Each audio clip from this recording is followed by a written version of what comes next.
Last week, we talked about this leak that is taking place in California, which has displaced thousands of families. It has been going on since October. It is leaking untold amounts of methane gas into the atmosphere, and it's been receiving very, very little corporate media coverage. And now this has officially become one of the worst environmental disasters in the U.S. in recent history. We now we have an EPA investigation that is beginning. We have seen over 2,000 families and possibly many, many more now have to be evacuated. 3,000 additional families, in addition to the ones I told you about last week, have to be relocated. The leak is eventually going to be fixed, but the estimates now are that it won't be fixed until late February. Well, that's a lot of methane going into the environment. How much exactly? The numbers are stunning. Every day, the methane gas leaking adds pollution to the environment equivalent to 4.7 million cars driving around. That is each day, Lewis. This has been going on for months. It is a staggering amount of emissions that have been released into the atmosphere. This is insane. And it's still not getting much corporate media coverage. I mean, 4.7 million cars worth of pollution per day, month after month. Yeah, it's mentioned a little bit by a couple media outlets. It doesn't make any sense. Well, we're visual people. We are a visual species, right? Okay, yeah. And in this case, you can't even see the pollution, right? You can't see it happening. Right, you can't see the gas, and the source is 8,000 feet underground. It's not like those oil spills where you see the oil and the animals covered in the oil and maybe even people covered in it.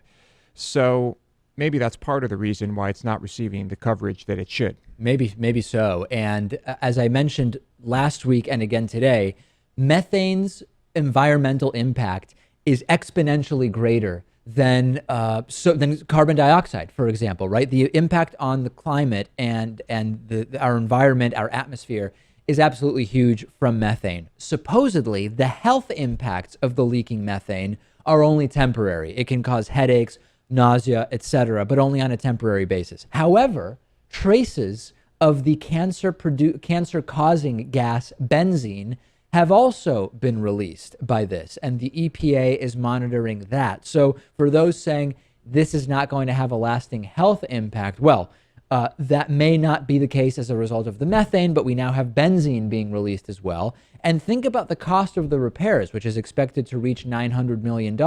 Now, here's where things really get complex.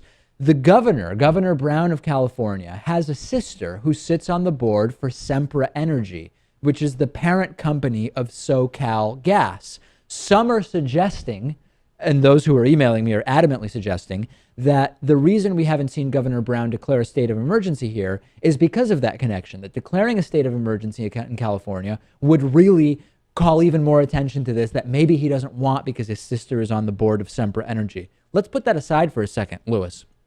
Once you call a state of emergency, state resources become mobilized, and that means, as usual, we are socializing the cleanup costs, right? We have capitalism for the profits, and then we socialize the cleanup costs. And that is exactly what would happen if the state of emergency is called, although that may actually be the correct move. We may need that to be called in order to mobilize the resources necessary to put an end to this nonsense.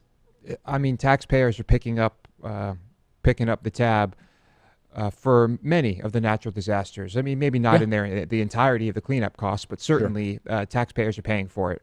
So I expect that to be happen. Yeah, maybe it should be a state of emergency. I don't really know. But Dave, for these companies, the safety features that they would need to put in place, I mean, I'm sure this is all calculated. I think they've all determined that it's still not worth doing because of the rarity of these events and because the fines are not big enough. Yeah, there are a couple of reports saying that in the 1970s, there were some safety changes that should have been made, which were not made by this location. We're researching that and hope to have more information about that for you soon.